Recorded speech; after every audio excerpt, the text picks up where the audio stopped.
क्रमांक 4 ओवी क्रमांक 80 ला थांबलेलो होतो. श्लोक क्रमांक 13 अध्याय क्रमांक 4 ग्रंथराज ज्ञानेश्वरी अध्याय 4 श्लोक क्रमांक 13 आणि ओवी क्रमांक 80 ला थांबलो होतो. पुन्हा एक पाऊल पाठीमागे जाऊया आपण.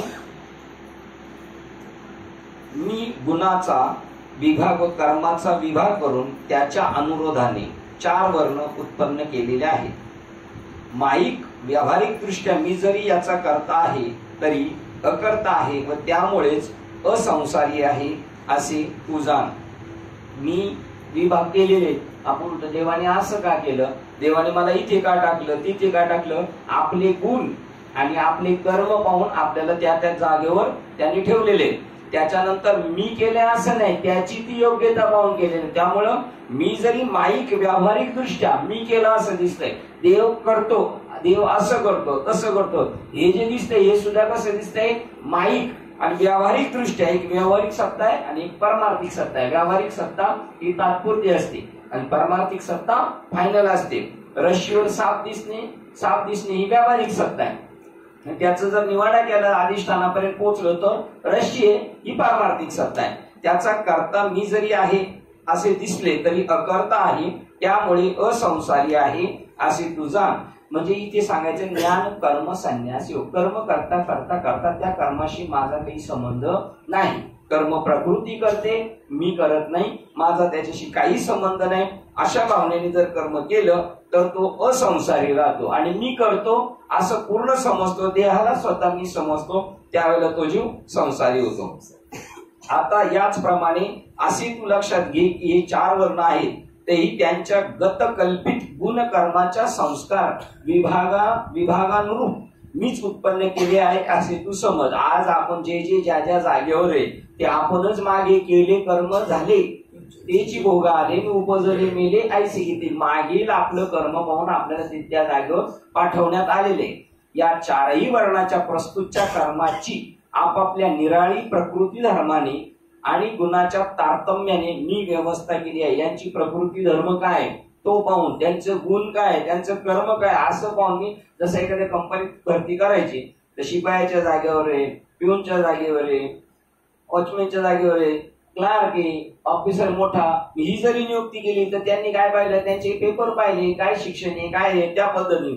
तसं इथे अर्जुना हे सर्व लोक वस्तुता येथे एकच खरे, पण चतुर वर्णात्मक झाले त्यांच्या गुणकर्माच्या विचाराच्या योगाने.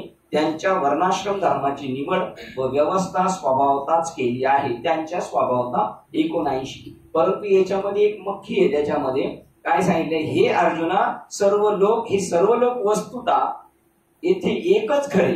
म्हणजे सगळे काय आहेत, एक मनुष्य जात एक आहे. प्रत्येक मनुष्य ना हा परमात्माच आहे, हा एक आहे. जरी सगळे अनेक दिसले तरी कसे आहेत, एक आहे. पण गुण आणि कर्माच्या नुसार वेगवेगळे झालेले. ओळखा महत्वाची इकडे, हे तो एकच हे धनुष्य पाणी, हे सगळे काय आहे, एकच आहे. अशी समबुद्धी पाहिजे सर्वसारखे. मग कोणताही कुठपासून चिलटापासून तर ब्रह्मदेवापर्यंत सगळे ही एक समबुद्धी. आपल्या जीवनात येणारे प्रसंग बरे वाईट ती सुद्धा तिथे आपली बुद्धी काय राहिली पाहिजे, मी ब्रह्म आहे, मी याचा साक्षी भाव आहे, मी याला सगळ्याला पाहतो, मी साक्षी आहे याचा. ते एक समबुद्धी. हे एकच हे धनुष्य पाणी परी झाले का चहू वर्णी 4 वर्णाचे झाले. ऐसी गुण कर्म कडसनी केली सहजे. त्यामुळे ते म्हणतात, म्हणून अर्जुना एक गुणकर्मानुरूपच ही वर्णभेदाची व्यवस्था असल्यामुळे वास्तविक पाहिले तर त्या चातुर्वर्ण संस्थेचा मी मुळीच करता नाही. आणि याच्यासाठी एका श्लोकावर एकच ओळ खर्च केलेली त्यांनी.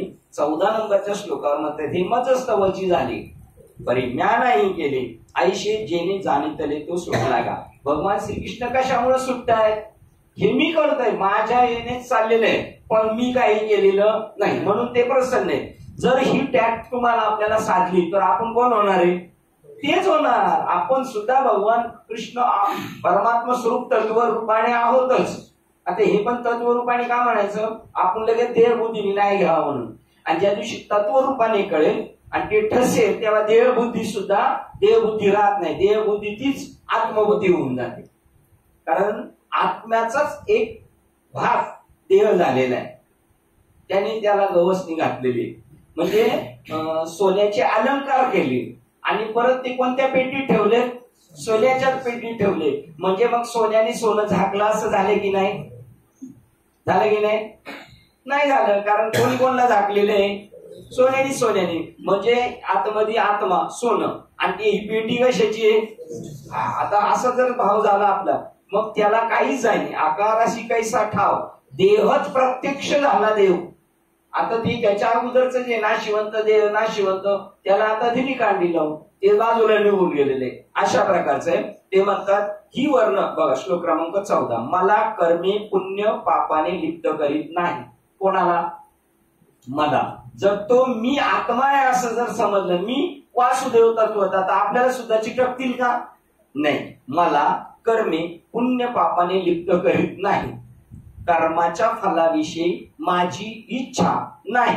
कर्माच्या बघा, मला ती कर्म चिटकत नाही, माझी इच्छा नाही कर्मफलाविषयी. मी कर्म करते पण याच्यातून मला काय भेटेल असं मनात माझ्या कोणताही भाव नाही. याप्रमाणे मला आत्म्याला जो सर्व प्रकारे जाणतो, आत्म्याला कशाची इच्छा नाही, आत्मा काही करत नाही, पण त्याच्याशिवाय काही होतही नाही, असा जो आत्म्याला सर्व प्रकारे जाणतो तो कर्मांनी बद्ध केला जात नाही. कोण? आत्म्याला जाणतो असा काही करत नाही आणि केल्याशिवाय राहत नाही. असा जो जाणतो आत्म्याला, तो काय होतो? आत्म्याला जाणता जाणता जो जाणणार आहे तो सुद्धा आत्माच होऊन जातो. आज एक मोठ्या महाराजांचं एक 2 मिनिटाचे होते, ते म्हणजे आपण सारखे करती तात्काळ नाही काळ वेळेला म्हणतात लोक म्हणले, पण ते काही प्रमाण नाही आणि ते तुकोबरायचं नाही. आणि तुकोबरायच्या अभ्यासक एक चरित्रकार आहे, मग कदाचित त्यांनी क्षेपक म्हणून त्याला बाजूला काढला असेल असे. पण बघा आता म्हणजे आणि हे बी आहे ना, हे बी आपलं कर्म आहे जे आपल्याला पाहिजे असतं. बघा चित्रपटामध्ये दाखवतात 2 भावांची ताटातूट होती आणि नंतर ते त्या स्टेशनला एक दिवशी अचानक एकत्र येतात आणि एकत्र येतात. ते त्यांना पाहिलं तर ओळखू पण शकतात, पण त्यावेळेला ते जेव्हा शेजारी जाणार ना तर ते असे असतात. पण नेमकं त्यावेळेला अशी काय घटना घडली का दोघे पण बरोबर पाठ लागतात एकमेकाला. हा इकडे निघून जातो तो तिकडं. आता आपल्याला पाहणार ना असं वाटतं काय जवळ आहे, आता कशाला नेमकं ह्या टायमाला वळाला. तसे हे आता ह्या टायमाला नेमके वळणार, हे असं नाही ते तसं नाही. ती त्यांची ती दुर्बुद्धी आणि ती दुर्बुद्धी ते म्हणा कदा न उपजन. देव समजून घ्यायला जी आडवी बुद्धी येते ती दुर्बुद्धी, आणि देव समजून घ्यायला जी बुद्धी सहाय्यभूत होती ती सद्बुद्धी. आणि ती बहुत लोक अपेक्षा करतात पण ती सगळ्यांना मिळत नाही. ही वर्ण भेद संस्था जरी माझ्यापासून झाली आहे, म्हणजे माझ्या सत्तेने झाली आहे, तरी ती मी केली नाही असे ज्याने तत्वता जाणले तोच कर्मबंधनातून सुटला, मुक्त झाला. श्लोक क्रमांक 15 वाचतोय.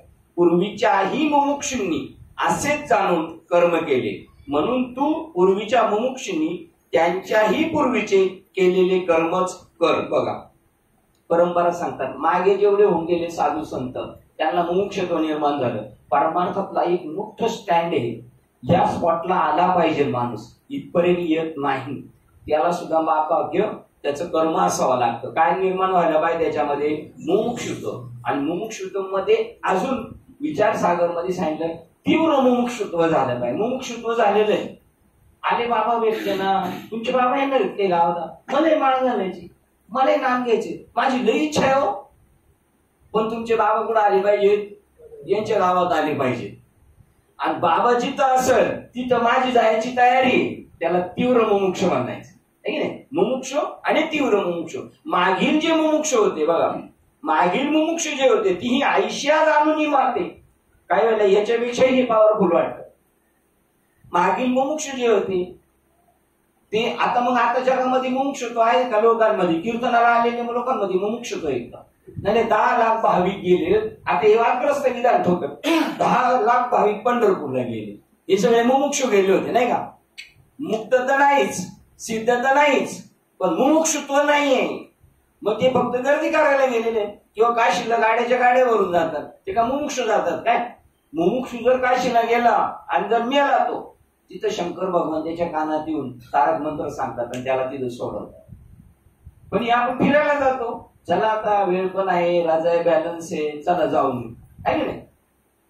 ती आयशिया जाणून माते, आयशिया जाणून माते म्हणजे तो सगळं करतो परंतु तो काहीच करत नाही. आयशिया जाणून माते, कर्मे केली समजते. धनुर्धरा सगळी कर्मे केली समजते. समजते म्हणजे अर्जुना तुला लढाई करायची ना, आता मुर्दा पाडायचा भीष्माचार्याचा, बाणावर झोपवायचा, ते समस्त कर्म हे करणं योग्य नाही. पण अशी सुद्धा कर्म केली बरी ते बीजे जैसी दगदली, पण का ती जन्माला आली नाही.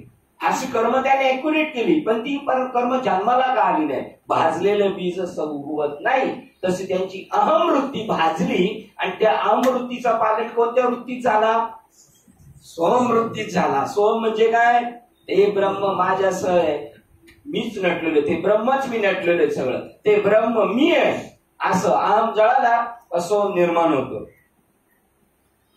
आणि सोम जो झालेला तो भेटलेला माणूस आनंददायक असतो. भाजलेले शेंगदाणे खाल्ले आणि साधे सुकलेले शेंगदाणे खाल्ले, वल्ले शेंगदाणे खाल्ले, तिसरे आठवले.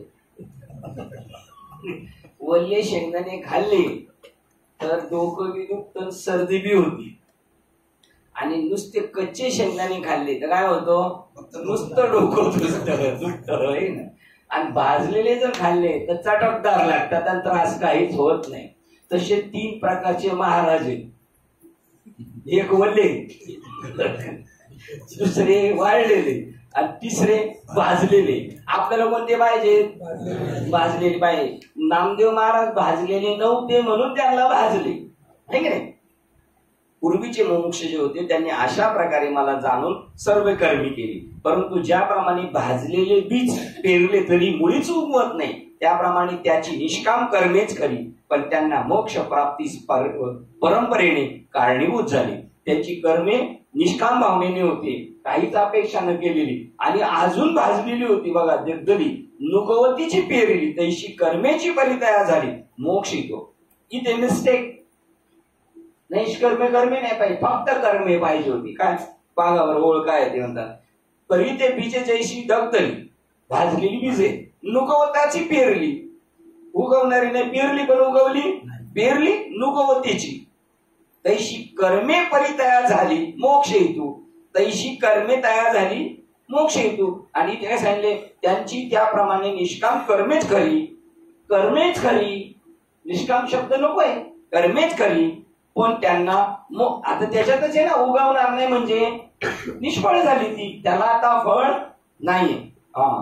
त्यांना मोक्ष प्राप्तीच्या परंपरेने कारणीभूत झाली. आता अर्जुना, आता इथे जर मोक्ष पाहिजे आणि एखादा जर म्हटला मोक्ष नकोय आम्हाला, आमच्या संप्रदायाला मोक्ष नकोय, म्हणजे यांचं संप्रदाय माऊलीचं संप्रदाय वेगळं आहे म्हणायचं, हे की नाही. आता अर्जुना यात आणखी एक महत्वाची गोष्ट आहे की ते कर्म आहे की अकर्म आहे याचा विचार आपल्या मताने बुद्धिमानाला सुद्धा ठरवता येईल असा नाही. आता हे जे कर्म आपण एखादं पाहिलं ते हे नैष्कर्म्य आहे, हे का सकाम कर्म आहे, अकर्म आहे, निष्कर्म पण नाही, आता निष्काम कर्म पण नाही, निष्कर्म पण नाही. कोणतं कर्म सांगितले, अकर्म. कर्म अकर्माच्या लागती ठेचा, आहे का नाही. इथे म्हणतात हे कर्म आहे का अकर्म आहे हे तुम्ही बुद्धिमान माणसं सुद्धा ठरवू शकत नाही. आणि त्यामुळे त्यांना साधू सुद्धा समजू शकत नाही. सजन कसं आहे ना, कोण साधू म्हणत, सकाळ संध्याकाळ मटणं तोडतोय म्हणलं कोण साधू समजत नाही, समजलं. अर्जुनाला साधू समजतात का राजकुमार समजतात सगळे लोक. हा साधू आहे. छत्रपती शिवाजी महाराज आहेत का हे कीर्तनकार बाबा महाराज आहेत तसे महाराज आहेत. तुकाराम महाराज जसे महाराज आहेत तसे शिवाजी महाराज आहेत का शिवाजी महाराज राजकीय याच्यातून महाराज आहेत. टू इन वन आहेत ते संत पण आहे, शिवाजी महाराज संत पण आहे आणि राजे पण आहे. चला ते एखाद्या वेळेला जड जाईल, पण जनक राजाचं लगेच कळत, जनक राजा बी आहे आणि साधू पण आहे. तसेच शिवाजी महाराज आहेत, तसेच अर्जुन पण तसेच येते, ठीक नाही. याप्रमाणे बुद्धिमानाला सुद्धा ठरवता नाही येणार हे कर्म असं आहे नाही तसं आहे, काय नेमकं काय. 16 नंबरचा श्लोक वाचतो, त्याचा पुढं उलगडा करतात. कर्म आहे का अकर्म आहे, कर्म काय व अकर्म काय याविषयी मोठे मोठे बुद्धिमानही मोहित झालेले आहेत. म्हणून तुला कर्म अकर्म वगैरे काय आहे ते मी सांगतो. जे कर्माधी जाणून, कर्म अकर्माधी जाणून, बघा आहे ना गुप्त त्याच्यात, कर्म अकर्माधी जाणून संसारापासून मुक्त केला जाशील, मुक्त होशील. कर्मलाच काय नंतर समजायचंय, अकर्म कसं समजायचं, त्याचे पुढे वाक्य येणार आहे. कर्मच अकर्म कसं होतं. जसं ते कर्मची ब्रह्म असं कर्मची ब्रह्मतेची कर्म ऐसे बोधाले सम, कर्मतेची नैष्कर्म, कर्मतेची नैष्कर्म धनुर्धर. बघा कर्मच ब्रह्म आहे असं ज्याच्या बोधाला आलंय ते कर्म कसं झालं, आता अकर्म झालं. ते कर्म राहिलं नाही. म्हणजे सहज ती कर्मे कोण झाली, आता अकर्म सुद्धा नाही. आता इथं मात झाली ब्रह्मार्पण, सहज ती कर्मे झाली ब्रह्मार्पण. आणि ते कर्म ब्रह्मरूप झालं. ब्रह्माला अर्पण केलं म्हणजे ब्रह्म. आपल्या खिशातले पैसे तिजोरीत टाकले म्हणजे ते कोणाचे झाले, पहिले आपले होते ना, आता कोण देवाचे झाले. कोणाचे झाले ती कर्म पैसे, आता देवाची पेटी देवाचे पैसे. आपले कर्म देवाच्या पेटीत टाकले. कोणाचे झाले ती, खावे द्यावे द्यावे जमा खर्च तुमचे नावे. किती सोपं आहे का नाही. पट्टी केलं का पान पडले. कर्म म्हणतात ते कोणते, अकर्माचे लक्षण काय, प्रश्न असा याचा विचार करता दूरदर्शी शहाणे देखील घोटाळ्यात पडतात. जसे बघा किती हुशार असला तर साधू कळणार नाही, किती हुशार असू द्या त्याला चतुर म्हणता येईल. साधू सुद्धा कळू शकत नाही तर बाकीचं काय कळणार, साधू कळल्याशिवाय हे कळणारच नाही. जसे खोटे नाणे हुबेहूब खऱ्यासारखे दिसल्यामुळे चांगल्या परीक्षकाच्या डोळ्याच्या नजरेलाही संशयात घालते. मी परवा म्हटलं लोकांना काय करावं लागले आता सध्या, दुधाची तहान कशा भागवा लागली, ताकावर. मी म्हटलं दुधाची तहान लोकांना कशा भागवा लागली, ताकावर. पण काका म्हणतात अहो त्यांना ताक कळत नाही, दूध कळत नाही. म्हणजे एवढी कर्म दरिद्री. त्याला ज्ञानेश्वर महाराज आपल्या गावठी भाषेत म्हणतात हेंद्रे. ते आहे ना ओळ माहिती नाही हेंद्रे, ते प्राकृत हेंद्रे केली जाणू लागली. त्यांना ते कळू शकत नाही, एवढं सुद्धा नाही कळत त्यांना. का कळत नाही, त्याला कळत नाही का कळून देत नाही. तो म्हणतो नाही याच्या शिक्षा अजून बाकी आहेत, अजून 2 जन्म शिल्लक आहेत, याला लगेच नाही सोडायचं, जीवनमुक्त नाही करायचं, याला अजून 2 जन्म घ्यावा लागणार. तसे मनाचा केवळ संकल्प मात्र करून प्रतिसृष्टी निर्माण करण्याची सामर्थ्य ज्यांच्या अंगी आहे तेही ज्याला आम्ही नैष्कर्म्य स्थितीत प्राप्त झालो असे भ्रमाने समजतात. त्यामुळे ते वास्तविक कर्म असल्यामुळे ते कर्माच्या पाशात सापडतात. कोण, प्रतिसृष्टी निर्माण करणारा विश्वमित्र. ते म्हणतात मी जगत निर्माण करेल आणि मी नैष्कर्म्य स्थितीत आहे. नाही, आणि मी नैष्कर्म्य स्थितीत आहे हे म्हणणंच कर्माच्या कचाड्यात सापडलेले आहे. कर्म अकर्मा विचाराने बाबतीत मोठमोठे दूरदर्शी सर्वज्ञही मोहित होतात. त्यांची त्रिधा उडते व मूर्ख अडाण्यांची गोष्ट कशाला पाहिजे, ज्ञानांची कंडिशन येतात. म्हणून तीच गोष्ट तुला यथार्थ सांगतो ती ऐक. श्लोक क्रमांक 17 वाचतोय. कारण शास्त्रविहित कर्माचेही तत्व जाणणे उचित आहे. शास्त्रविहित कर्माचेही तत्व जाणणे उचित आहे. बघा, शास्त्रविहित कर्माचेही तत्व हे कोणत्या तत्वाने चाललेलं आहे. दुर्योधन वाईट आहे का नाही, बरोबर आहे का, हे म्हणतात वाईट नाही. अख्खं समाज म्हणतो दुर्योधन वाईट आहे, म्हणतात दुर्योधन वाईट. आता सोन्याचे दागिने वगैरे, सोन्याचा केलेला आहे खंडोबा, सोन्याचे केलेली म्हाळसा, आणि तो राक्षस मारला तो सोन्याचा आहे. मग आता तो राक्षस आहे का नाही, तो राक्षस आहे का नाही, सोनच आहे तो. आता हे कोणाला कळतंय, सोनाराला. जो सकाळी गण लावतो तो त्या राक्षसाला गण लावी का, या काय राक्षसाची पूजा करायची. बरं तो राक्षस विशेष म्हणजे देवाला दृष्टी हवं आहे ना. बरं त्याची आरती होती का खंडोबाची होती काय माहिती. तो दोघे खुश आहेत. आपली बी होती महाराज तुमच्या बरोबर, गाड्या भरून आणायची यात्रा आहे.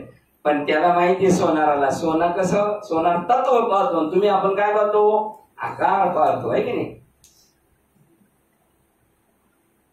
शास्त्रविहित कर्माचे तत्व जाणणे उचित आहे व शास्त्रविहित जाणू शकतो आपण, खंडोबाला जाणू शकतो, पण प्रति निश्चित शास्त्र निश्चित कर्माचेही तत्व जाणण्यास योग्य आहे आणि सर्व कर्म टाकून मुकाट्याने बसणे या अवस्थेचेही तत्व समजून घेण्यासारखे आहे.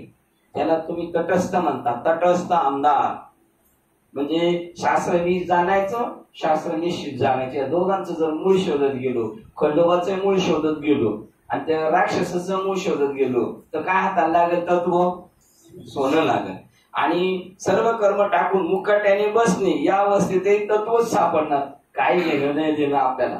मग तू विचार केला काय आणि तू विचार नाही केला, हा खंडोबा आहे की हे राक्षस, हा विचार नाही केला तरी त्याचं काही बिघडणार नाही. ते आहे ते काय आहे? सोनच आहे. सर्व कर्म टाकून मुकाट्याने बसणे या अवस्थेतही तत्व समजून घेण्यासारखे, कारण कर्माचे यथार्थ स्वरूप गहन आहे. आता ते गहन आहे, कर्माचे स्वरूप जाणणे गहन आहे, पण ज्याला ज्ञान झालं, आता सांगा बरं, आपल्याला ते खंडोबा वगैरे सगळं कळालेलं आहे, तर आता सोनारालाच कळणार आहे काय हे सोनं आहे म्हणून? ज्याने बनवून आणलंय त्याला माहिती हे काय सोनच आहे.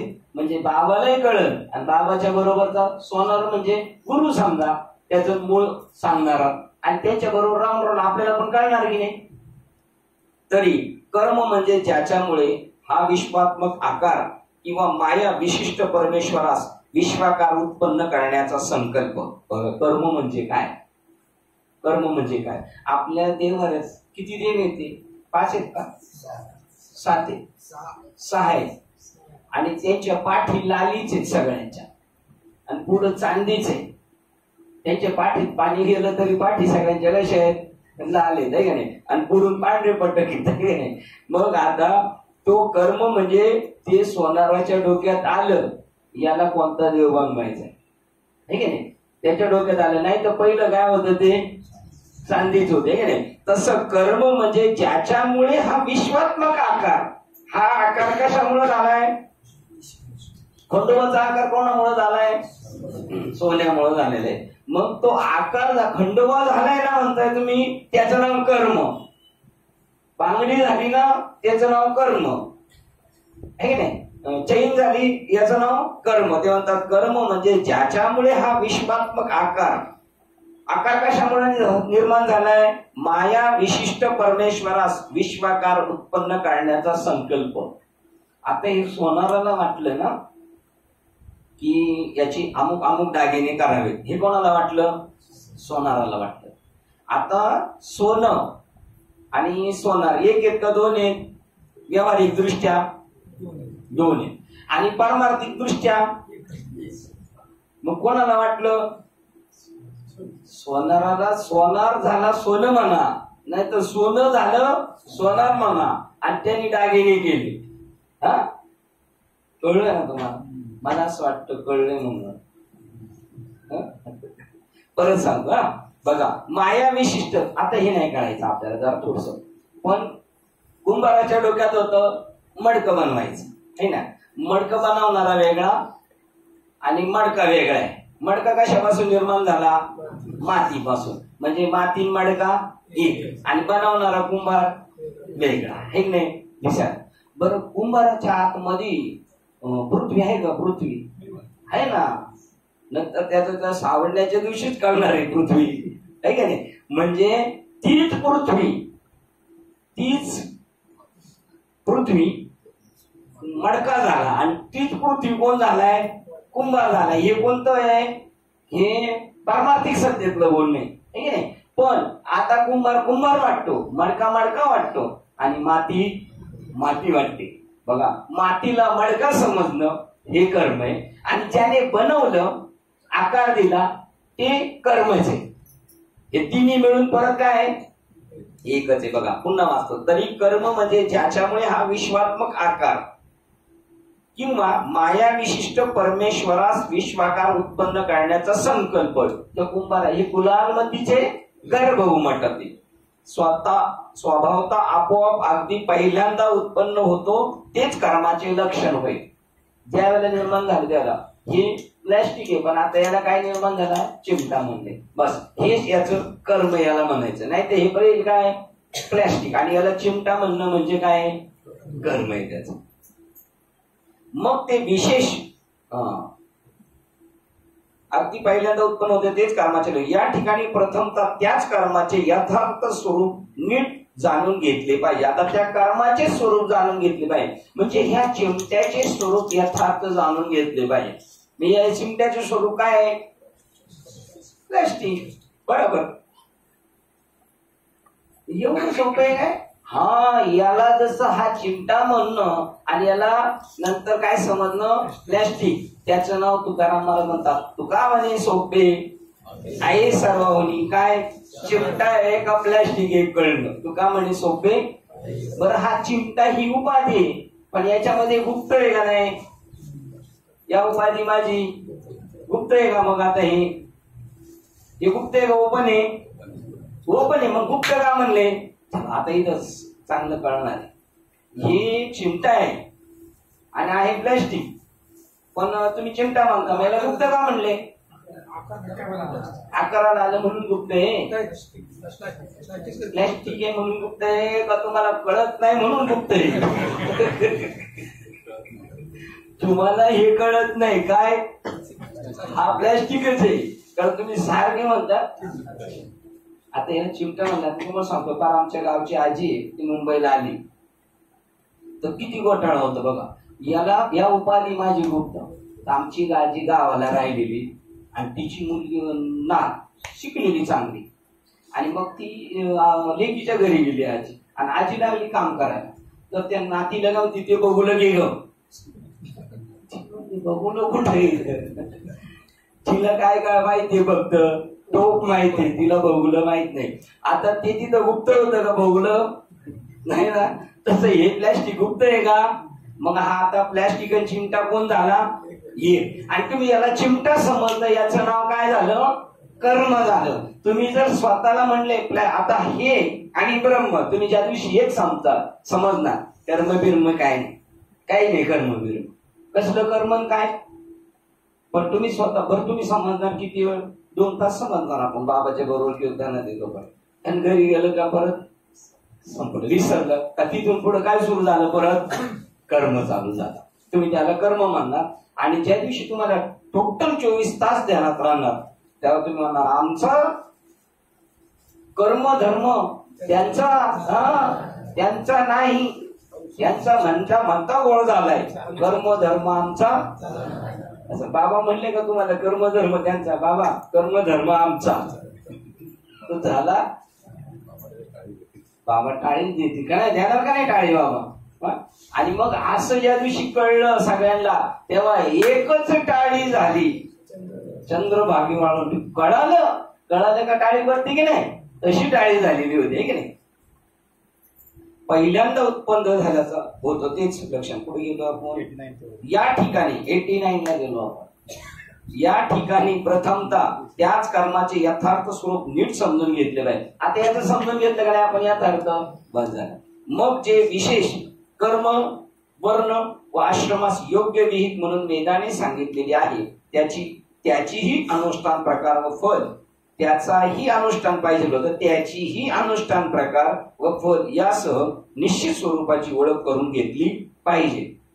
आता तुम्हाला कर्म सांगितलं. आता तुमच्या कर्माच्या नंतर तुमचं काय झालं, वर्ण आणि तुमचा आश्रम, आणि मग तुमच्या वाट्याला आलेलं विहित कर्म. समजा तुमचं वर्ण काय झालं, समजा आपला वर्ण क्षुद्र, त्याच्यानंतर आश्रम आपला गृहस्थ आश्रमी, त्याच्यानंतर योग्य विहित कर्म काय, शेती करणे.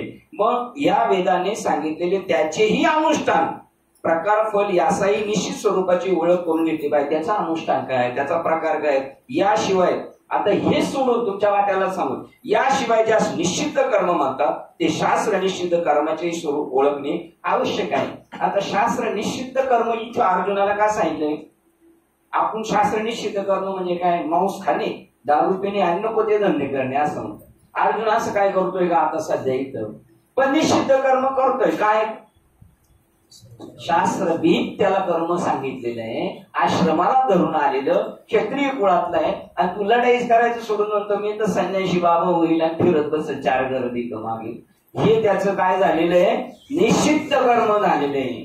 निश्चित कर्म म्हणजे तिथे ट्रेन मध्ये नुसती सिगारेट पेटलेली दाखवतात तेवढी नाही आहे की नाही. याशिवाय निश्चित कर्म म्हणतात त्या शास्त्र निश्चित कर्माचे स्वरूप ओळखणे आवश्यक आहे. एवढ्याने असे हे कर्माचरणाचे स्वरूप जाणल्याने सहजच तो कर्म करीत असला तरी कर्मभाषात गुंतत नाही. या सगळ्याचं जर मूळ पाहिलं आणि ही मूळ चांगदेवाला माहित नाही म्हणून सांगितलं एकच धागा नाना परी कपडे. बाबा काय म्हणतात, धोतर आणि लुगडे जगामध्ये ब्रह्मदिस उघडे. मग हे जरी जर दिसायला वेगळं असलं तर त्याचं अधिष्ठान कापूस आहे. एकच बाळी सोने नाना परी लेणे, बाळी आणि बुगडे. हे ज्या दिवशी कळणार त्याला ही अंगठी अंगठी माझी अंगठी माझी अंगठी तुझी अंगठी हे संपलं, त्याचं सोने एवढं समजलं संपलं. सहज कर्म्या करीत असला तरी कर्मपाशात गुंतत नाही.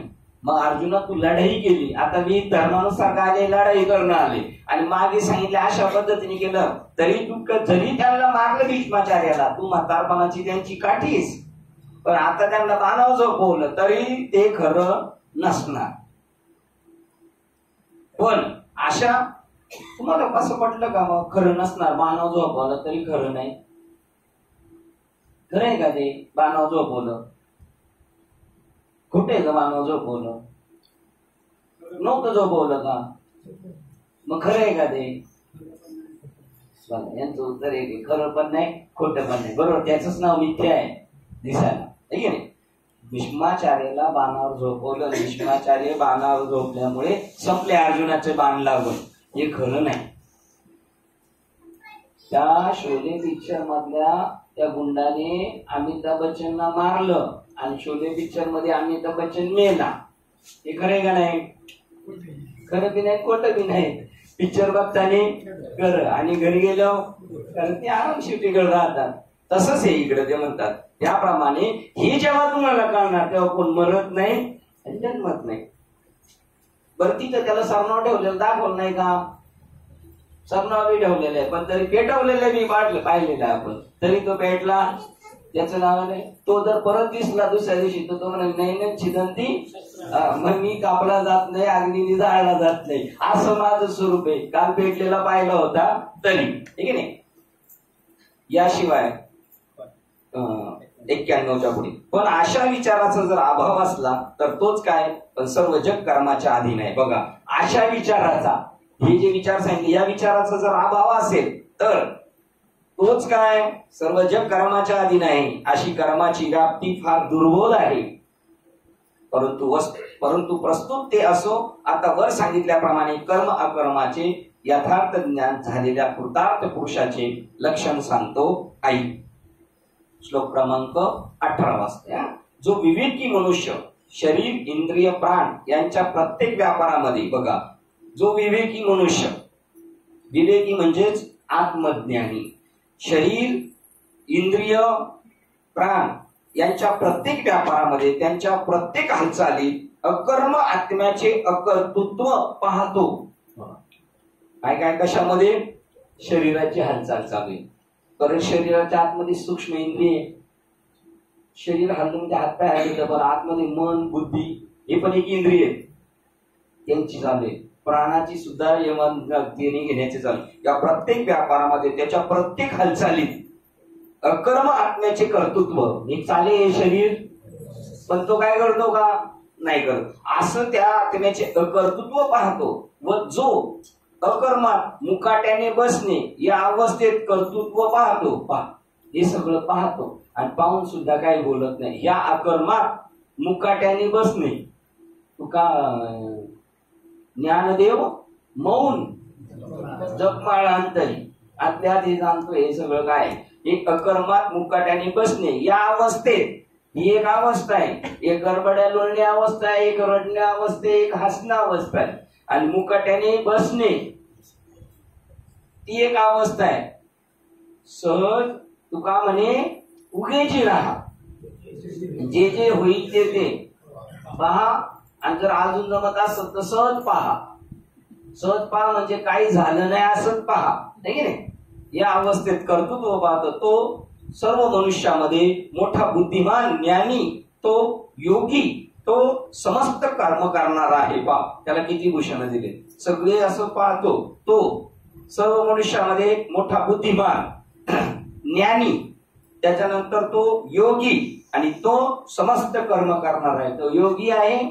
आणि आता आपले इकडचे राजकारणी म्हणतील तो योगी, त्याने तिकडच जाऊन बसायचं, तो कशाला कर्म करायला आलाय. आता तो कर्म करतोय का. एवढी जाणण्याची बुद्धी नाही. आणि एवढी बुद्धी जाणण्याची होती या अध्यायात सांगितलं.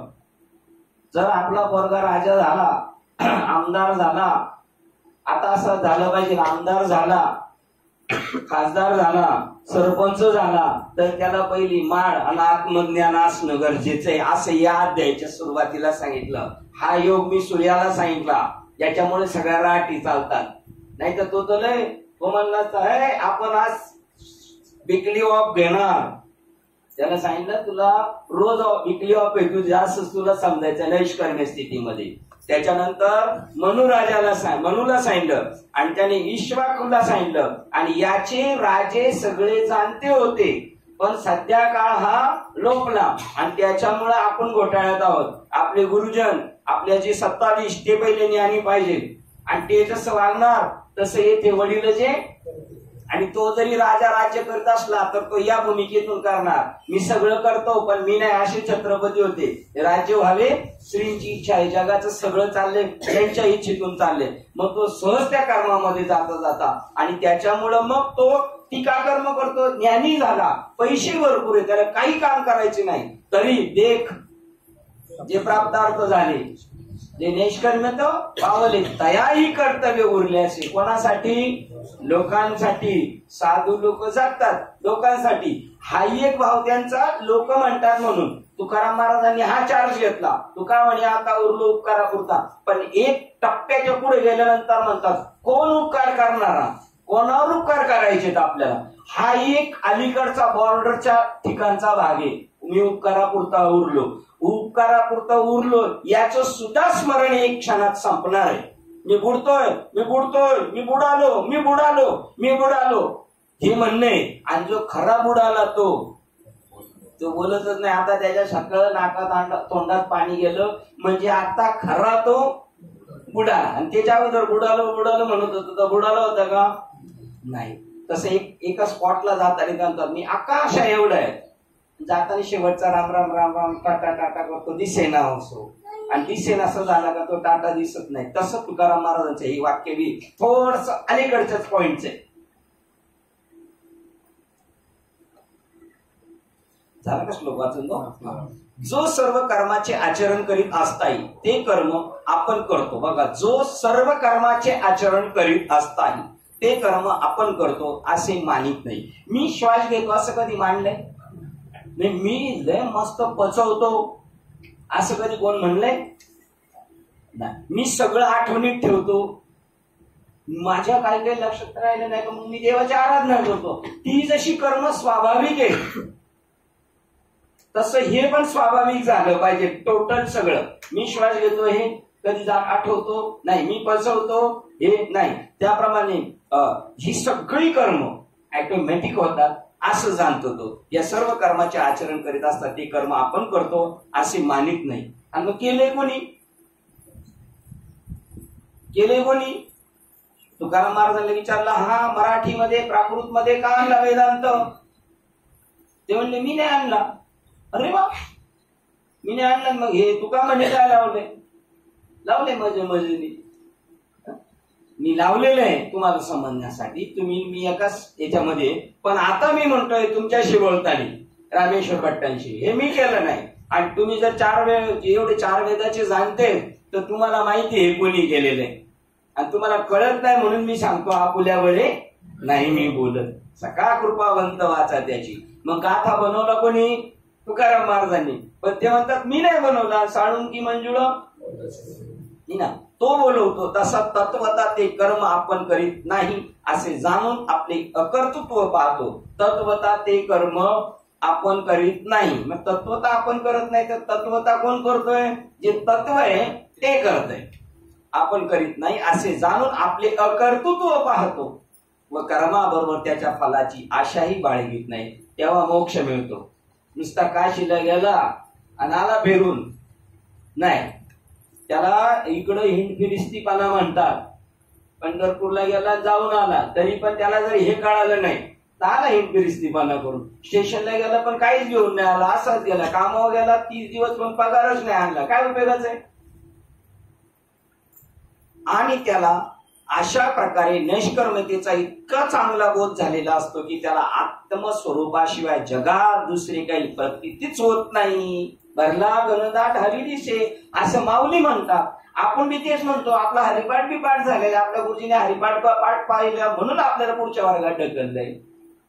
मग गुरुजींनी उत्तरच त्याच्यात गेलं. पाठ झालंय का? त्याला ढकललंय गुरुजींनी, ढकलला. कारण गुरुजी म्हणलं मला बी असाच ढकललाय, मला बी अजून काही भरल्या घंटाट हरी दिसत नाही. पण पाठ झालं का म्हणतात, पाठ झालं ना मग त्याला ढकललेलं आहे की नाही. त्याला आत्मस्वरूपाशिवाय जगात बघा हरी दिसे जनी वनी, ज्ञानेश्वर महाराजांचं दुसरं वाक्य, हरी दिसे जनी वनी आत्मतत्वी. बघा सगळं परमात्माच मला दिसतो आहे की नाही. आत्मस्वरूपाशिवाय जगात दुसरी काही प्रतीती होत नाही. त्याला कर्म सुद्धा काय दिसतं? त्याला आत्माच दिसतो. जेवण सुद्धा काय त्याला दिसतं? आत्माच दिसतो. फिरणं सुद्धा काय त्याला आत्माच आहे. सगळं टोटल त्याला आत्मस्वरूपाशिवाय जगात दुसरी काही प्रतीतीच होत नाही त्याला. आणि जेवढे सांगणारे ते म्हणतात आम्ही एवढे दिवस गेलो पण अजून आम्हालाच नाही. तर तुम्हाला कधी? म्हणजे मुख्य मुद्दा जो विषय, शाळेचा मुख्य विषयच वाद आहे. फक्त शाळा भरवायची, पाटे दप्तर घेऊन शाळेत जायचं आणि परत घरी जायचं, पण ज्याच्यासाठी शाळेत जातो ते नाही इथे आहे की नाही. म्हणून कर्तव्य असे काहीच उरत नाही. कारण का? सगळं आत्मा दिसल्यामुळे कर्तव्य उरलं नाही. तरी पण लोकदृष्ट्या तो सगळी कर्मे नीट रीतीने आचरण करीत आहे असे दिसते. तरी पण लोकदृष्ट्या तो करतो असं दिसतं. तो या वरच्या लक्षणेयुक्त असा एक ज्ञानी आहे असे जाणावे. वरच्या लक्षणाने सगळं करतो पण तो काय पाहतो? सगळ्यांमध्ये आत्मस्वरूप पाहतो. म्हणजे जनाबाईचा अभंग, देव देते देव घेते आणि देवा सगळे व्यवहार येते, त्याचे सर्व व्यवहार परमात्म्याशी आहेत. आणि जे व्यवहारातल्या वस्तू आहेत त्या सुद्धा काय परमात्मा स्वरूप आहे. ज्याच्याशी व्यवहार करतो तो परमात्मा, ज्या वस्तू देतो तो परमात्मा, आणि मग देणारा सुद्धा कोण आहे? परमात्माच आहे की नाही. असा एखादा मनुष्य नदीच्या काठी उभा राहिल्याने त्याने आपणास प्रतिबिंब रूपाने पाण्यात पाहिले तरी प्रतिबिंबाहून मी वेगळा आहे असे म्हणतो व तसे आपण निसंशय समजतो. पाण्यात जरी नदीच्याकडे उभा राहिलो ना आपण पाण्यात पडलेलं दिसलो तरी आपण पाण्यात पडलोय का? निसंशय आपण पाण्यापेक्षा वेगळे पण दिसतोय पाण्यात. तसं आपण कर्मात दिसू पण निसंशय मी कर्मात नाही. मी कर्माशी, मी माझा पाण्याशी काही मात्र संबंध नाही. मी पृथ्वीवर उभा आहे पण दिसतोय पडलेलो पाण्यात. तसा मी आत्मस्वरूपाच्या ठिकाणी दृढ आहे पण दिसतोय मात्र कर्मामध्ये. पण म्हणून माझा त्याच्याशी काही संबंध नाही. आणि यालाच आपल्या गावची लोक म्हणतात दिसतं तसं नसतं म्हणून जग फसतं. बरोबर ना? म्हणजे जग म्हणते पाण्यात पडला बरं पडला तर पडला पण हात लावला तर मला दिसतच नाही. म्हणजे नेमकं काय? म्हणून हे जग फसते आहे की नाही असे म्हणतो. तसे आपणास निसंशय समज. एखादा मनुष्य नदीच्या काठी उभा राहिल्यावर त्याने आपणास प्रतिबिंब रूपाने पाण्यात पाहिले तरी प्रतिबिंबाहून मी वेगळा आहे असे म्हणतो. तसे आपणास निसंशय समजतो. तसा मी कर्म हे माझं प्रतिबिंब आहे, त्या प्रतिबिंबापासून मी वेगळा आहे. अथवा जो नावेत बसून जातो त्या मनुष्यात नदीच्या काठावरील झाडे वेगाने धावत चाललेली आहेत असे दिसते, परंतु तो जेव्हा खरी वस्तुस्थिती विचारपूर्वक पाहू लागतो तेव्हा ती झाडे स्थिर आहेत तसे म्हणतो. त्याप्रमाणे सर्व कर्माचे आचरण करीत असता पण आपल्या ठिकाणी जे कर्म प्रतीतीला येते ते आभासात्मक आहे.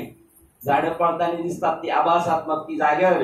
तसा मी कर्म करतो हे दिसतंय लोकदृष्ट्या, हे आभासात्मक आहे. अगदी ते प्रतीतीला येते, म्हणजे अनुभवला येते, ते आभासात्मक आहे, दिसतंय ते आभासात्मक आहे, आणि पुढे निर्णायक उत्तर दिलं अगदी खोटे आहे असे निश्चित समजून मग आपण तात्विक दृष्टीने कर्म रहित आहोत असे तो जाणतो. आभासात्मक आहे, अगदी खोटे आहे असे निश्चित समजून तात्विक दृष्टीने कर्मरहित आहोत असे तो जाणतो. हे दळे अर्जुनाला का द्यायचे? तो म्हणतो मी लढाई करणार नाही, लढाई केलं तर मला पाप लागेल आणि मग मी त्या कर्मात गुंतलो जाईल, है की नाही. थोडस शिंदे पुढं सरका आणि तू इकडं सरक. आणि तत्वता सूर्य चालत नाही साहेब, पण हा बरोबर पोस्टिंग झाली त्यांची. हे काय आम्हाला कळत नाही, पण ही पोरं म्हणतात ना याची इकडे पोस्टिंग झाली तिकडे झाली, हे असं ऐकून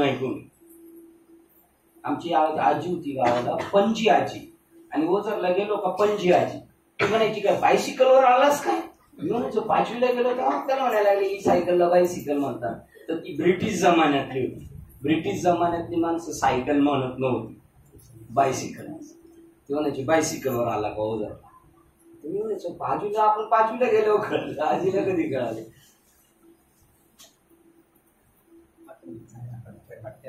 जसे आमच्या आजीला इंग्लिश हे बायसिकल हे कळत नव्हतं, पण इंग्रज सरकारचं ऐकल्यामुळं बायसिकल, तसे हे गुरुजनांचं ऐकलं, आत्मज्ञानी लोकांचं ऐकलं, ते बाकीचे सगळे कीर्तनकार बी म्हणायला लागले बायसिकल. पण हे इंग्लिश शब्द बायसिकल म्हणजे सायकल यांना माहिती नाही, फक्त वाचून सांगायचं काम आहे का नाही. किती नंबर शिंदे? 99. तत्वता सूर्य चालत नाही. आता बघा हे शिकलेल्या माणसाला कळणार नाही, आपण काय म्हणणार? तत्वता सूर्य चालत नाही, पण सूर्य उगवतो आणि मावळतो एवढ्या एका प्रमाणावरून तो चालतो असे आपल्यास दिसते. तसे कर्म आचरित असताही तो आपली तात्विक नैष्कर्म्य स्थिती ते आपण करीत नाही हे जाणतो. सूर्य चालतो की नाही? सकाळी म्हणले ना आपले मधले मामा म्हणले, सकाळी काय होतो, तो असं समुद्रातून डोंगराच्या आतून उगवतो, वर येतो, आणि इकडे डोंगराच्या खाली गेला का मावतो, आणि रात्रभरात तो परत असा खालून प्रवास करीत परत इकडे येतो. असं शिकवलंय का म्हणजे गुरुजींनी त्याला शाळेत? नाही. पण तो चालत नाही, पण दिसतं चालल्यासारखं. तसं हा तिथे बघा ना, अजून क्लिक झालं, तिथं कोण चालतं आणि दिसतंय कोण चालल्यासारखं? पृथ्वी चालते, आणि ही पृथ्वी चालते आणि चालतो तो, असं दिसतं.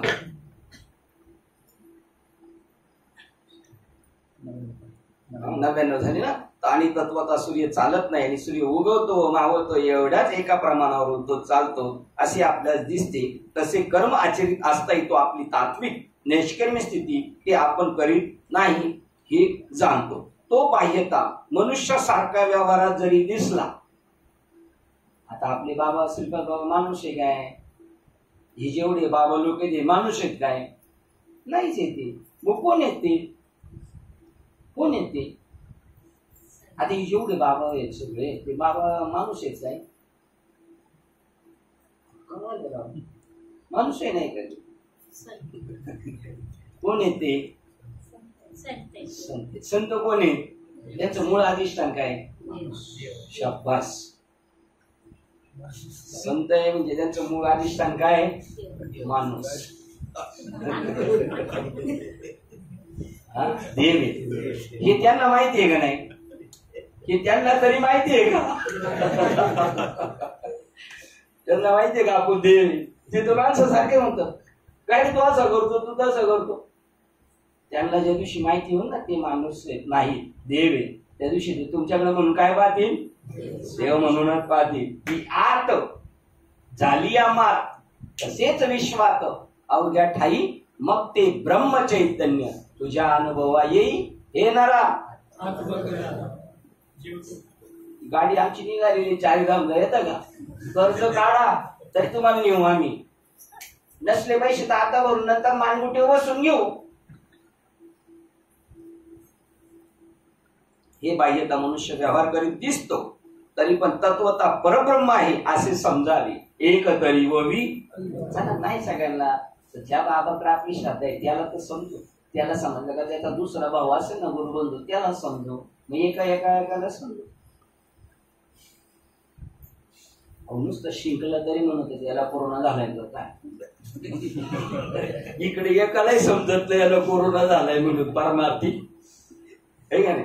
थोडा डाऊट आला ना तरी म्हणायचे पॉझिटिव्ह दिसतं बरं. इकडे एकही पॉझिटिव्ह नाही, या क्षेत्रात एक पॉझिटिव्ह नाही, नाहीतर सगळे पॉझिटिव्ह झाले असते. मग सगळे पॉझिटिव्ह झाले, एक सुद्धा बेड खाली नसता भेटला, लांब लांब पळावं लागलं असतं आपल्याला, ठीक आहे नाही. यांची खोगीर भरती सगळी झाली. याला जनक राजा यायला पाहिजे. जनक राजाला आता दुसरी काम नाही जास्त, त्यामुळे हे काम करणार नाही. तो पाहिजे तर काय केलं होतं जनक राजाने काम, चंदू बाबा लय साधू झाले, लय साधू झाले. म्हणले चला हे एक नाही साधू नुसते खायचे काम आहे, खायला कारण बोललं बाहेर, चला धरणाचे काम करायचं आपल्याला, पाणी पावसाळ्यात साठवायचे पावसाचं, ले टिकाव में पाव ब्रह्म बताव, नाही तो ले टिकाव. चल मला ताबडतोब ईश्वराचा साक्षात्कार करून दे, नाही तर चल टिकाव खोरं येऊन चल. आणि मग गाणं म्हणून साती हात बडाना, हे सगळे असेच साथी. एक अकेला थक जाय, एका गावाला किती पुरा पडू शकतो मी, मग तुझ्या गावाला मी येईन आणि माझ्या गावाला तू ये, आहे का नाही. साठ्या लोट चालू राहू दे. तो मनुष्यासारखा व्यवहार करीत दिसतो, पण तत्वता परब्रह्म आहे असे समजावे. ज्याप्रमाणे सूर्याचे प्रतिबिंब पाण्यात पडलेले दिसते, तरी सूर्यबिंब त्यात बुडालेले नसते, दिसलं तरी नसतं, ते हजारो कोस अंतरावर आहे. असा जो पुरुष त्याने काही पाहिले नाही तरी सर्व विश्व पाहिले असे होते. तो कुठं नाही गेला तरी सगळीकडे फिरून आला. काही त्याने न करताही सर्व काही केले, तो त्यांनी काही केलं नाही तरी तो सगळं करून गेला असे होते. त्यांनी काही न भोगताही ते हे यच्छ यावत भोगले असे होते. हे डोळेत ना रोज उपभोग घेतात, या दृश्याचा सगळे उपभोग घेत आहेत. तो एकाच ठिकाणी बसून असलेला दिसला तरी त्याने सर्वत्र गमन केले असे होते. तो पुढे तीर्थयात्रेला नाही गेला तर सगळे तीर्थ करून जागेवर आला. असो तो स्वतः अंगाने विश्वरूप झालेला असतो, जगत व्यापक झालेला तो आता 3.5 हाताचा राहिला नाही. या अँगलला धरून तुकाराम महाराज म्हणतात, अनुरेणून ठोकडा तुका आकाश एवढा. आता हे तुम्हाला म्हणायचं म्हणलं, तुम्ही काय म्हणणार. अनुरेणू आणि ठोकडा तुका आकाश एवढा, हे तर तुम्हाला बोलायचं, तुम्ही काय म्हणणार. अनुरेणू ठोकडा चंदू आकाश एवढा. असं घरी बोर्ड लावायचा घरच्यांना. हे चंदू म्हणता मला, मी कसं आहे बघा, अनुरेणू लिहितो. पण तरी पण तुमच्यासाठी मी बारीक होऊन 4थ्या-5व्या माळ्यावर गपचूप खाली येऊन घरात येऊन बसतोय, नाही तर मी केवढं आहे. हे खरं आहे का खोटे आपलं. हे खरं आहे, पण खरं पटत नाही आणि खोट्याचा अंगीकार केल्याशिवाय राहणार नाही. खरा चंदू नकोय आपल्याला. आपलं कोणतं चंदू पाहिजे, खोटा चंदू पाहिजे. हे तर सभी का बंधू आहे ना, चंदू बाबा तर सभी का बंधू आहे. आणि आपण आशे तमेव माता पिता तमेव सखा तमेव. मित्र सुद्धा माझा कोण आहेस, कृष्णा तूच आहेस. माझा भाऊ पण कोण आहेस, तूच आहेस. माझा बाप कोण आहे, तूच आहेस. असं म्हणणं आहे. हे फक्त आपण म्हणायचं असतं का, असं कधी समजलं नाही. अजून एक ब्राह्मण असं म्हटलं नाही आणि त्याने याची समजलं नाही. त्यामुळे आपण ही परंपरा कंटिन्यू चालू ठेवायची. हे मला म्हणतात असं एक तरी आहे का, अशी टाकसाळ आहे, पण ते भेटायला आपल्या पण नशिबात असावाला. आपली बुद्धीचे डोळे पण उघडले पाहिजे. त्या पिल्लाचे डोळे उघडले नाही माझे ते कोण नाही घाबरते, आणि डोळे उघडले कोणलाच घाबरत नाही ते. किती नंबर शिंदे, 19. आता श्लोक डायरेक्ट वाचायचा आहे. पहिले पानपट्टी केलं का, पानपट्टी झालेलं आपल्याला कळलं नाही. आपली अख्खी गाडी पलटी होती तरी आपल्याला खरं कळत नाही. ज्या पूर्वोक्त विवेकी पुरुषाचे समस्त कर्मे बघा, ज्या पूर्वोक्त विवेकी पुरुषाचे, पूर्वोक्त म्हणजे कधीचे, पहिल्यापासूनच ते असावं लागतं. आडत नसलं तर पोरात येणार कुठून. आपल्या बापदादांची प्रॉपर्टी म्हणून आपल्या ते याच्यात चाललेलं आहे, आपलं मागची कर्म होती म्हणून जे पूर्वोक्त विवेकी पुरुषाची समस्त कर्मे, मागील जन्माची समस्त कर्मे, काम इच्छा, काम विषय इच्छा व त्याचे कारण संकल्प यांनी रहित असतात, त्यावरील ज्ञानरूप अग्नीने त्याची कर्मे जळाली आहेत, अशा त्याला ब्रह्मवेत्ते खरा पंडित म्हणतात. बघा, हे ज्याला सगळं कळलं, त्याच्या कर्माची सगळं राख रांगोळी झाली, त्याला ब्रह्मवेत्ते खरा पंडित म्हणतात. खरा पंडित म्हणतात म्हणजे त्याच्या दृष्टीने दुसरा कोणता पंडित एक खोटा पंडित पण आहे की नाही, ठीक नाही. ज्या पुरुषाच्या कर्माचरणाविषयी खेद वाटत नाही, ज्या पुरुषाला कर्माचरणाविषयी खेद वाटत नाही, असू द्या ना. आणि चंबार तर चंबार, कुंभार तर कुंभार. सेना महाराजांना कधी वाटलं का मी नाही म्हणून, मला कमीपणा वाटला का? नाही वाटला त्यांना. आमचे जे कर्म आहे ते सुद्धा ब्रह्मरूपच आहे. ज्या पुरुषाला कर्माविषयी खेद वाटत नाही, आणि अर्जुनाला काय वाटलंय म्हणून त्याला हे सांगायचं औषध पाणी, आणि अर्जुनालाच एकट्याला खेद वाटलाय. आपण मात्र सगळे कसे संशय आहोत, आहे की नाही. आपल्याला काही खेद वाटत, आपल्याला त्याच्यापेक्षा जास्त खेद वाटतो प्रत्येक क्षणाला, प्रत्येक पावलाला, आहे की नाही. ज्या पुरुषाला कर्माविषयी खेद वाटत नाही, तरी पण कर्मफलाची इच्छा ज्याचे मनात केव्हाही व मुळीच उद्भवत नाही, किती बारकावे खेद वाटत नाही. कर्मफलाची इच्छा ज्याच्या मनात केव्हाही आणि मुळीच उद्भवत नाही, आणि हे अमुक कर्मे आणि हे अमुक एक कर्मे मी करीन, अथवा अमुक कर्म सुरू केलेले शेवटास नेईल, अशा संकल्पाने देखील त्याचे मन विटाळत नाही. आम्ही करायला घातलं म्हणजे पूर्ण झालं पाहिजे.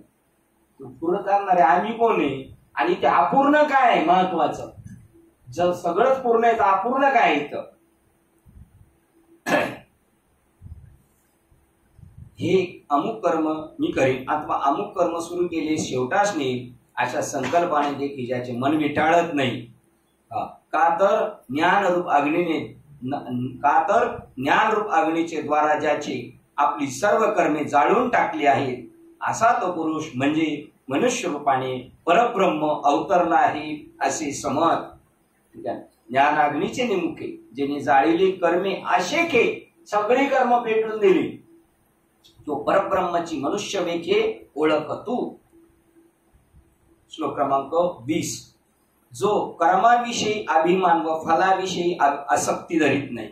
आपलं कर्म आपलं नाही भारी, आमचे व्यवहार इतरांसारखे नाही, आमचे व्यवहार सगळे चोख आहेत, आणि सगळ्यांचे जसे व्यवहार आहेत तसेच तुझे चोख आहेत सगळ्यांचे. लटिका हा सगळे व्यवहार कसे लटके, तुझे कुठं चोख असणार व्यवहार, आणि सर्व हा संसार, आणि त्या लटक्या व्यवहाराला म्हणतो माझे लय चोख आहे, मग वाया ये रझार. अरे बघा, जो कर्माविषयी अभिमान मी करतो, अभिमान फलाविषयी आसक्ती सोडून सतत तृप्त, विषयाविषयी आकांक्षा न करणारा, सतत तृप्त आहे, व कशाची अपेक्षा न करणारा, आश्रय रहित, कोणाच्या आश्रयाच्या खाली नाही, तो स्वयंभू आमचा तसा हाही स्वयंभू. तो कर्मामध्ये सर्व प्रकारे जरी प्रवृत्त झाला असला तरी काही करीत नाहीच. सगळं करून सुद्धा तो काहीच करीत नाही, असं अर्जुना तुला. आणि आता अर्जुन देवाला म्हणाला, ऐसे मज करून ठेवी नारायण, असं मला करा बाबा, तुमच्या बरोबर येतोय तो. नाही, तुला काय करतो, अध्यक्ष करतो आता, नाही तर चिटणीस करतो, पण माझ्यासारखं नाही करणार. माझ्यासारखं फक्त माझ्या पोराला करी गादीवर, फक्त बाकीच्यांनी फक्त काय करायचं, साफसफाई पोछा लागायचं काम करायचं फक्त, हे की नाही. जो स्वतःच्या शरीराविषयी उदास असतो, कोणाच्या, आता तो त्याच्या शरीराविषयी, हे यांच्या शरीराविषयी उदास, यांच्या घरचे म्हणजे आमची काही काळजी करता का नाही. आता त्यांचा प्रश्न योग्य आहे का, हा माणूस यांचीच काळजी करीत नाही तर त्याच्या शरीराच्या संबंधाने आज कोणाची काळजी करणार आहे. जो स्वतःच्या शरीराविषयी उदास असतो आणि कर्मापासून होणाऱ्या फलाच्या उपभोगाविषयी निरीच्छा असतो, व जो नेहमी नित्य निरातिशय आनंद स्वरूप राहिलेला असतो. बघा कसा आहे तो, जो शरीरी उदास आहे का, उदास शरीराबद्दल नाही. आपण आपल्या शरीराबद्दल उदास नाही, पण पहिलं फक्त काय होतं माहिती का, तो शरीराबद्दल उदास असायचा, तो शरीराबद्दल उदास असायचा आणि म्हणायचं माझ्या गेल्या पाठीमागं माझ्या माणसांना काहीतरी बसा म्हणून LICचे भरायचा माझ्यानंतर. तो शरीरा उदास होता, पण त्याला कळालं हे मागच्या आपल्यानंतर माझ्याच घेणार आहे, त्याच्यामुळे म्हणला मला आता जास्त दिवस जगायचं म्हणून मग त्यांनी दुसरा क्लेम काढला. कोणता? मेडिक्लेम काढला. आता शरीरावर उदास नाही राहिला, आता शरीरावर सुद्धा काय त्याची आसक्ती राहील. मग देव म्हणले हे सगळे मेडिक्लेम मध्ये म्हणले जरी हे आपली वाटच पाहतात तर आपण यांना भेटायला गेलंच पाहिजे, आहे की नाही. जो शरीर उदास फळभोगी निरासू, फळ भोगत असत तर त्याचं निरासू आहे. फळाच्या भोगाबद्दल निराश आहे. भक्तायशी जाणार नित्यता उल्हासू, तो कधी मध्ये आनंदित नाही, नित्यता उल्हास होऊन असे तो संतोषाचा गाभारा, देवाचा गाभारा. आणि हा कशाचा गाभारा आहे? संतोषाचा गाभारा. आणि त्या गाभाऱ्यामध्ये आत्मबोधाची ओंगरा.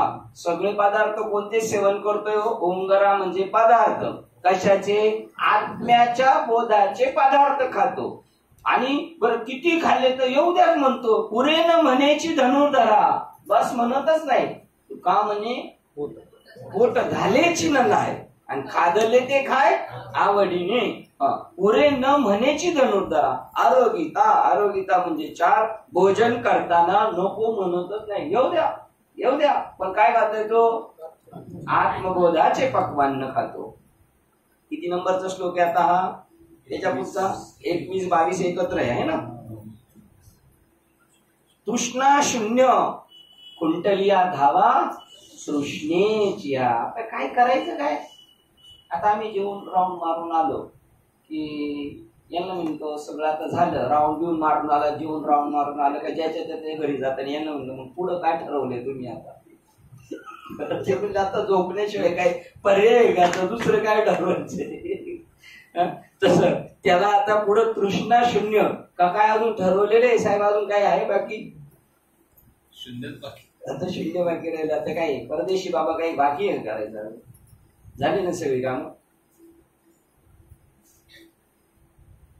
तृष्णा शून्य एवढं ते पंढरपूरचं एवढं एक काम राहिले फक्त, तर तेवढं झालं म्हणजे झालं. ती खाय ते उपभोगायला पण राहत नाही तो. त्यांच्या समोरच सगळा खिचडी काला सुरू असतो. उड्या डोळ्यांनी बघायचा फक्त आपण काय झिजलो आणि आपल्या जीवावर काय मस्ती करतात. जसं बाप मेहनत करतात, पोरं त्याच्यात दोखतच मस्ती करतात, तसं गुरुजी मेहनत करतो आणि हे मस्ती करतात. उघड्या डोळ्यांनी बघितल्याशिवाय काय पर्याय नाही आता त्यांना. तृष्णा शून्य चित्त व बाह्य शरीर इंद्रिया संघात याचा ज्याने निग्रह केलेला आहे बघा. तृष्णा शून्य कुंटलिया धावा. कुंटली म्हणजे बांधून टाकलं त्याला, बाहेर पडायचंच नाही. आता इथंच काय ते सेवन करायचं. चित्त आणि बाह्य शरीर इंद्रिय संघात, सगळ्या शरीर इंद्रियाचा 36 तत्वाचा संघ, याचा ज्याने निग्रह केला आहे असा, ज्याने सर्व परिग्रहाचा त्याग केला आहे असे ज्ञाननिष्ठ यती. यती म्हणजे कोण? ब्राह्मण, ज्ञानी ब्राह्मण. ठीक आहे. सर्व परिग्रहाचा त्याग केला. साठवून काय ठेवायचं नाही आता. जोडायचं आणि वाटायचं, कमवायचं आणि वाटायचं. नुसते शरीर स्थितीला कारण होणारे कर्म जरी करीत असला, जेवढं गरजेचं आहे तेवढं करावं लागतं त्याला, करीत असला तरी पापाला दोषाला प्राप्त होत नाही, त्याला दोष लागत नाही, त्याला काहीच चिटकू शकत नाही. या पोकळीला जसं कलर मारू शकत नाही, ते चिटकू शकत नाही, कारण त्याला उपाधी नाही. आणि याला ही उपाधी याला लागणार, तसा तो स्वतःला उपाधी समजतच नाही. श्लोक क्रमांक 22. यद्रेच्छेने न मागता जे मिळेल त्यात संतुष्ट राहणारा, कोणाकडे काय मागायचं नाही.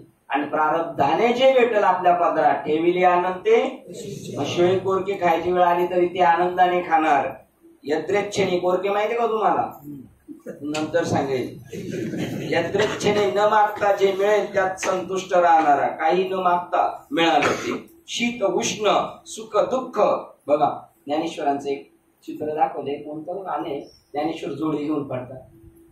ज्योत तसे ज्योत जगात, त्याला बघा गाणं दाखवलंय. ज्ञानेश्वर महाराज जोडी घेऊन भिक्षा मागायला जातात. त्यांना आलेलं कोण लगेच दरवाजा लावतात लोक, त्याचं वर्णन. आणि नाही भेटलं तरी ते हसत दरवाजा बंद केला, वाट मावशी चला पुढचा दरवाजा हा बंद झाला, पुढचा उघडा कोणता एवढ्या आनंदाने. शिव्या शाप नाही. यद्रेच्छेने न मागता जे मिळेल त्यात संतुष्ट राहणारा, शीत उष्ण सुख दुःख इत्यादी द्वंद्वांनी हर्ष विषाद युक्त न होणारा. बघा, सुख दुःख आलं, सुख आलं तर हर्ष नाही आणि दुःख आलं तर विषाद नाही. असं करायचं ते म्हणले. याच्यातच मला वाटतं ती ओळ येणार आहे. सुखी संतोषा दुसऱ्या अध्याय. बघा किती हुशार आहे. सुखी संतोषा नाही हा किती हुशार आहे. याचे वडील रिक्षा ड्रायव्हर आहेत आणि हा एवढा हुशार आहे. बघा, आणि एकदम साधे. यांच्या वडिलांना विचारलं तुमचं शिक्षण काय, ते म्हणतात माझं बायकोचं मिळून 10वी, तिची 5वी माझी 5वी, अशी मिळून आमचे 10वी शिक्षण आहे. ठीक आहे. सुख दुःख द्वंद्वाने हर्ष विषादयुक्त न होणारा, कोणाचाही मत्सर न करणारा, निर्वैर बुद्धी. का का हर्ष विषाद होत नाही, का तो कोणाचा मत्सर करत नाही, त्याचं माग कारण सांगितलं. तो सगळं जगामध्ये आत्मतत्वच पाहत असो. आत्मतत्वी तोची एक, आत्मतत्व धरी तोची एक. तो आत्मतत्वाला सगळीकडे पाहतो. म्हणून कोणाचा द्वेष करणार आणि कोणाला आपलंसं करणार. तो निर्वैर बुद्धी व शरीर स्थितीला आवश्यक असलेल्या अन्नाधिकाचा लाभ झाला असता, त्याचा लाभ न झाला असताही एक सारखा राहणारा. किती बारकाईने सांगितले. जी द्वंद्वाधिक हर्ष विषाद न मानणारा असा संन्यासी, यती असा संन्यासी शरीर स्थितीला अवश्य तेवढेच भिक्षाटनाधिक कर्म करून बद्ध होत नाही. जेवढं गरजेचं तेवढं करावंच लागेल आणि तेवढं केल्याने तो काही गुंतत नाही. अर्थ वाचतोय. अहंकारात्मक वृत्तीस आशेची ओवाळणी करून टाकून, ते नवरा नवरी दरवाज्यात आल्यानंतर नाही का ते भाकरीतली ताज्या भाकरीचा तुकडा आणून त्यांच्यावर ओवळून टाकतात की नाही. नवरा नवरी दरवाज्यात आल्यावर ताज्या भाकरीचा तुकडा ओवळून टाकतात की नाही शिळ्या, आणि त्याला अजून काळ तव्याचं आणि असं ओवळून टाकलं तरी कुत्र सुद्धा महाग होता. त्यांनी जर खाल्लं त्याचा 8 दिवस पोट दुखल त्याचा तो तुकडा.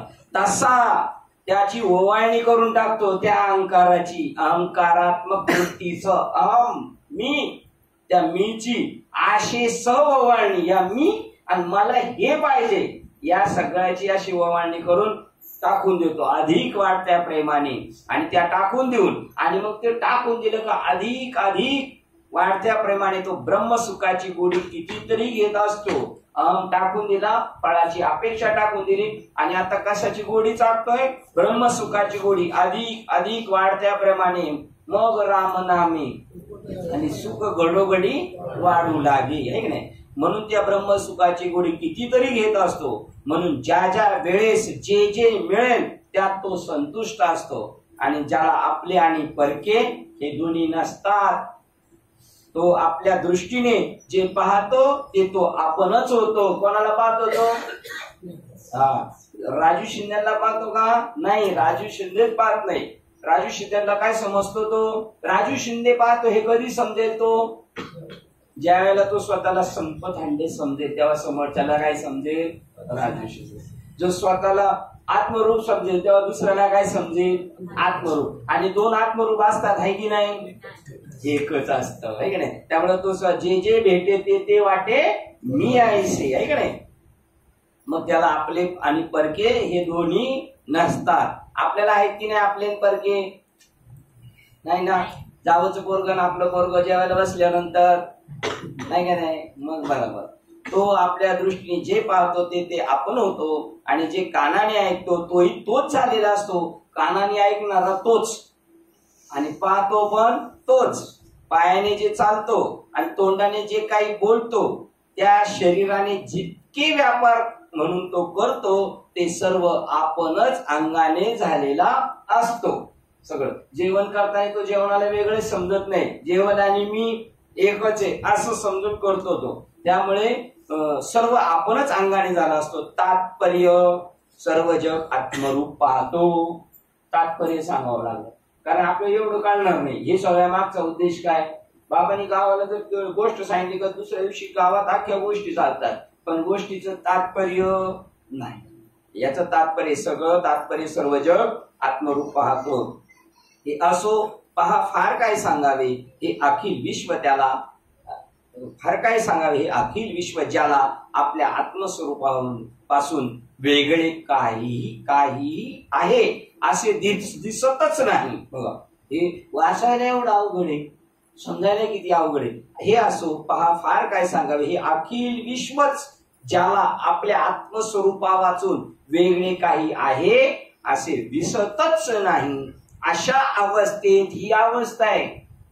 टनाटन उड्या मारल्या ही अवस्था नाही. त्या तेवढ्या अवस्थेवर खुश झालेले ते तेवढ्याच अवस्थेवर आहेत अजून, आहे की नाही. व कर्म ते अवस्थेत, अशा अवस्थेत कर्म ते कोणते व त्याला कशी काय बाधा करणार, सगळंच आपण स्वतः झालेलं आहे. ओळ बघू कशी 12 नंबर. हे असो विश्व पाही जायासी आपणे वाचून नाही. ही नाही ना ओळ आपल्या याच्यात माऊली, नाही ही ओळ घ्या शिंदे. हे असो विश्व पाही जयासी आपणा वाचून नाही. हे जग विश्व पाहत हे विश्वची असं, तरी तिथे थोडा भेद आहे. हे विश्वची माझे घर आणि माझे वेगळं आहे.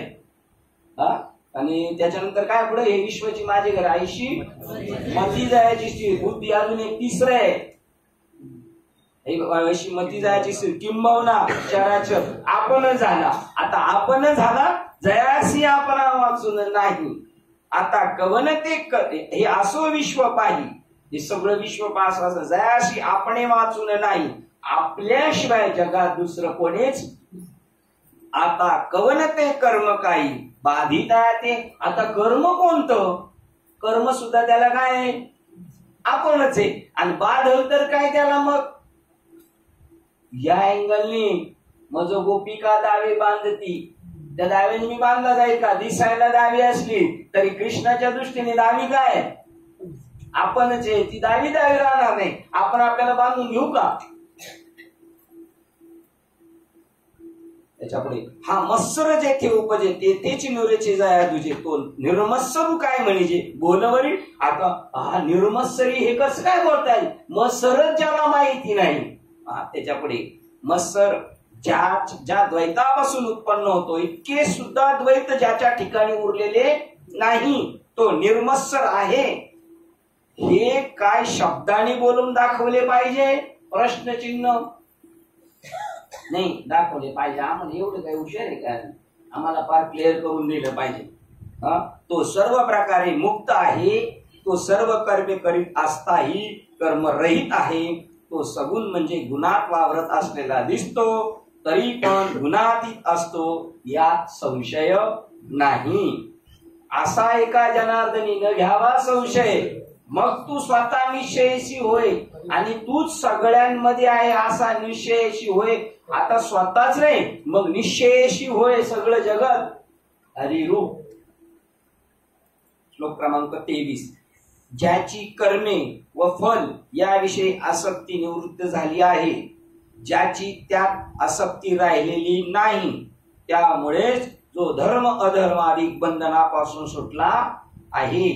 ज्याचे चित्त ज्ञानातच अवस्थित आहे. बघा कुठं स्थिर आहे, ज्ञानातच स्थिर आहे ज्याचं चित्त. अशा यज्ञासाठीच कर्म करणाऱ्या पुरुषाचे ते कर्म फलास विनाश पावते. ज्याचं चित्त कुठे आहे, ज्ञानाच्या ठिकाणी विकलेलं आहे, तिथं बांधून ठेवलेलं आहे. त्यामुळे या यज्ञासाठी, अशा यज्ञासाठी, हा यज्ञ ज्ञानाच्या ठिकाणी स्थिर होऊन मी कर्मातीत आहे, अशा यज्ञासाठीच कर्म करणाऱ्या पुरुषाचे ते कर्म फलास विनाश पावते. कर्म बी शिल्लक राहत नाही आणि फळ सुद्धा शिल्लक राहत नाही.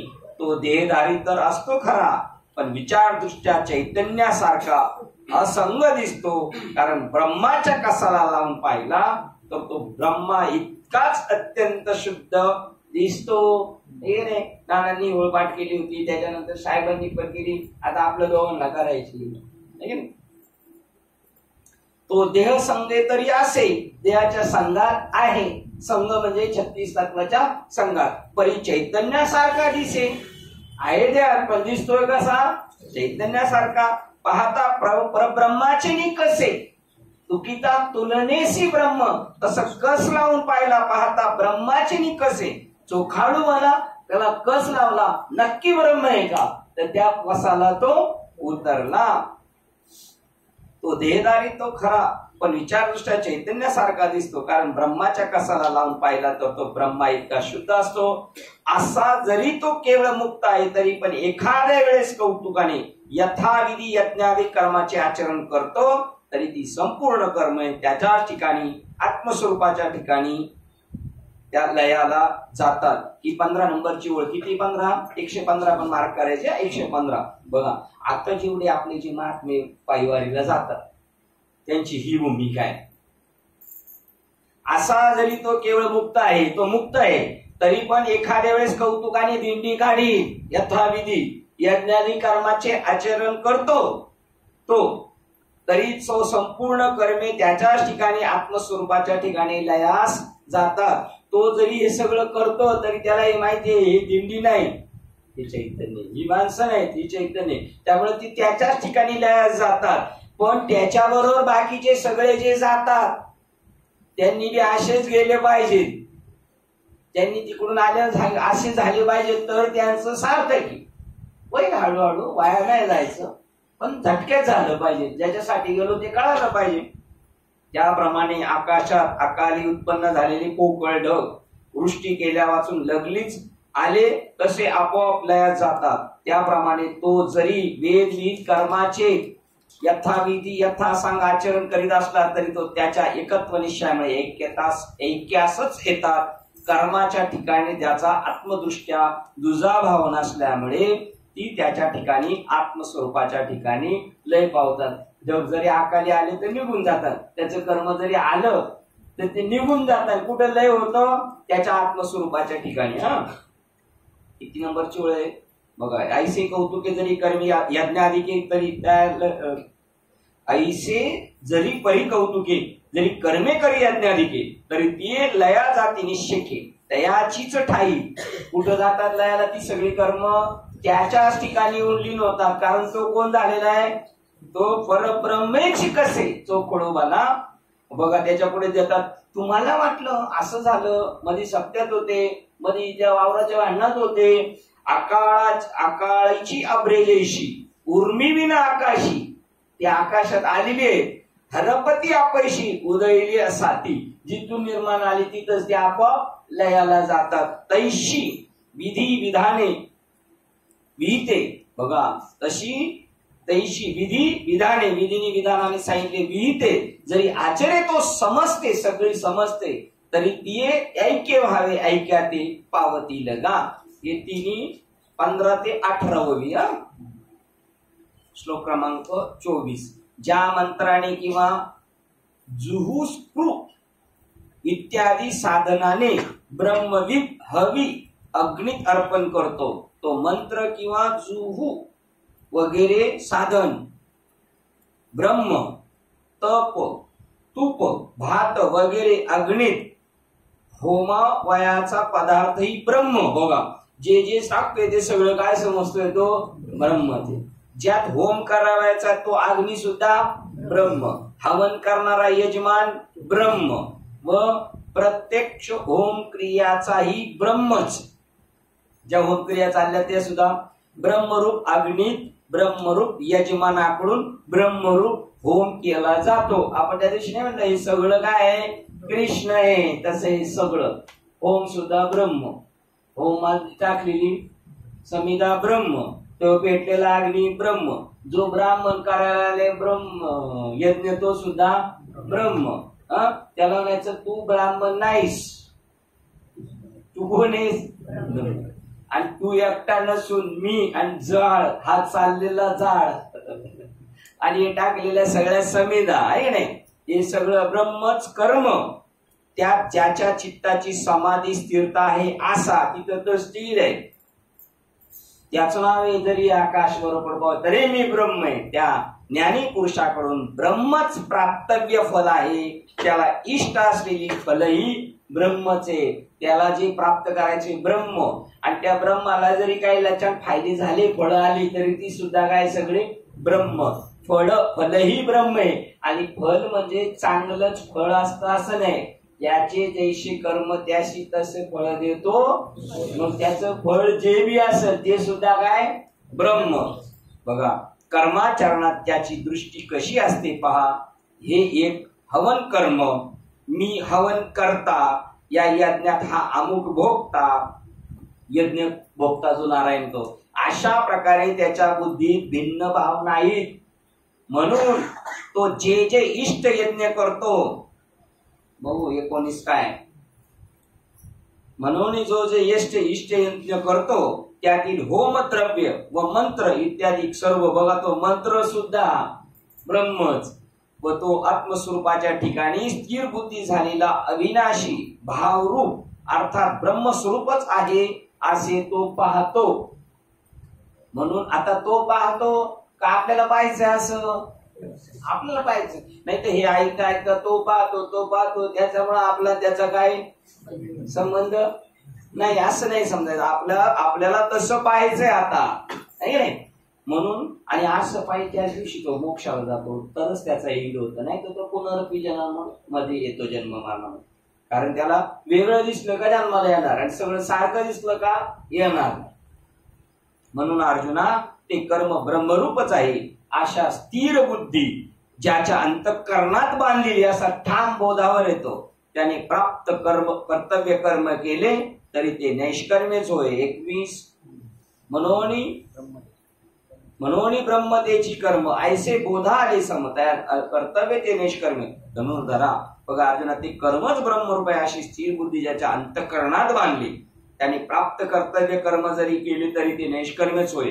आता ज्याची अविचार रूपी बाल्यावस्था गेली आहे, काय झालं त्याची, आता प्रौढ झालेला आहे, अर्थात विवेक रूप तारुण्यात ज्याने विरक्तीशी लग्न लावले आहे, त्यांनी कोणाशी लग्न लावले, आता वैराग्याशी लग्न लावले. कारण लग्न झाल्या वाचून अग्निसेवा करता येत नाही. मग ज्याने जीव ब्रह्मा ऐक्य रूप जो योगाग्नी त्याची उपासना ज्याने आरंभिली, आणि मग तो त्याच्यामध्ये ब्रह्मरूपाच्या ठिकाणी एक जीव झाला. काय झालं, त्याला वैराग्य पण निर्माण पाहिजे, ते म्हणतात विवेक पण पाहिजे, कुमारत्व गेलं पाहिजे, बाल्यदशा गेली पाहिजे, आणि याच्यातला प्रौढ म्हणजे कीर्तन सुद्धा त्याने करायचं, ज्याला सगळं कळालंय, बोधावर आलेलं आहे, प्रबोधावर आलेलं आहे, खरं त्यांनी करायचे. त्यावेळेला ते होतं. असो आपली वेळ संपलेली म्हणजे प्रवचनाची. कितीला थांबतोय आपण, ओळ क्रमांक अध्याय क्रमांक 4, ओळ क्रमांक 122, श्लोक क्रमांक 24, ग्रंथराज ज्ञानेश्वरी अध्याय 4, श्लोक क्रमांक 24 आणि ओवी क्रमांक 122 ला थांबतो. झालेली सेवा हृदयस्थ सद्गुरू सच्चिदानंद श्रीपाद बाबा रामदास बाबा अधिष्ठान श्री ज्ञानेश्वरी संत मालिका तसेच तुम्हा सर्व ज्ञांच्या चरणावर सेवा समर्पित करून सेवेला इथे पूर्ण विराम देत आहे. कुंडली श्री ज्ञानदेव तुकाराम पंढरीनाथ भगवान की जय. माऊली ज्ञानेश्वर महाराज की जय. जगद्गुरु संत तुकाराम महाराज की जय. शांती ब्रह्म एकनाथ महाराज की जय. सच्चिदानंद श्रीपाद भगवान की जय. सच्चिदानंद रामदास भगवान की जय. अवधूत चिंतन श्री गुरुदेव दत्त गोपाल कृष्ण भगवान की जय. बोलो भाई सब संतन की जय. गणपति बप्पा मोरया. विश्वास मुखे देवे येणे वाद्यज्ञ दोषावे दोषोरी मद द्यावे पसाय दाने. जे कांची व्यंकटी सांडो दया सत्कर्मी रती वाढो. भूता परस्परे जडो मैत्र जीवांचे दुरितांचे तिमिर धावो. विश्व स्वधर्म सूर्य पाहो. जो जे वांचिल ते आहो. प्राणी जात वर्षद सकळ मंडळी ईश्वर निष्ठांची मांदी आहे. अनवरत गोंधळी भेटत जळभूता. चला कल्पतरुचे आरव चेतना चिंतामणीचे गाव. बोलते नव पियुषांचे चंद्रमेचे लांछन. मार्तंड जेता पैन ते सर्वारी सदा सज्जन सोये होतु. किंबहुना सर्व सुखी पूर्ण होली तिन्ही लोकी. भजिवादी पुरुषी अखंडित आणि ग्रंथो भजिवे विशेष लोकी. दृष्टा दृष्ट विले होवावेजी एक म्हणे श्री विश्वेश्वरा हो. आओ दान बसावो. येणे वरे ज्ञान देव सुखिया झाला. येणे वरे ज्ञान देव सुखिया झाला. येणे वरे ज्ञान देव सुखिया झाला. हरि ओम. शांती शांती शांती.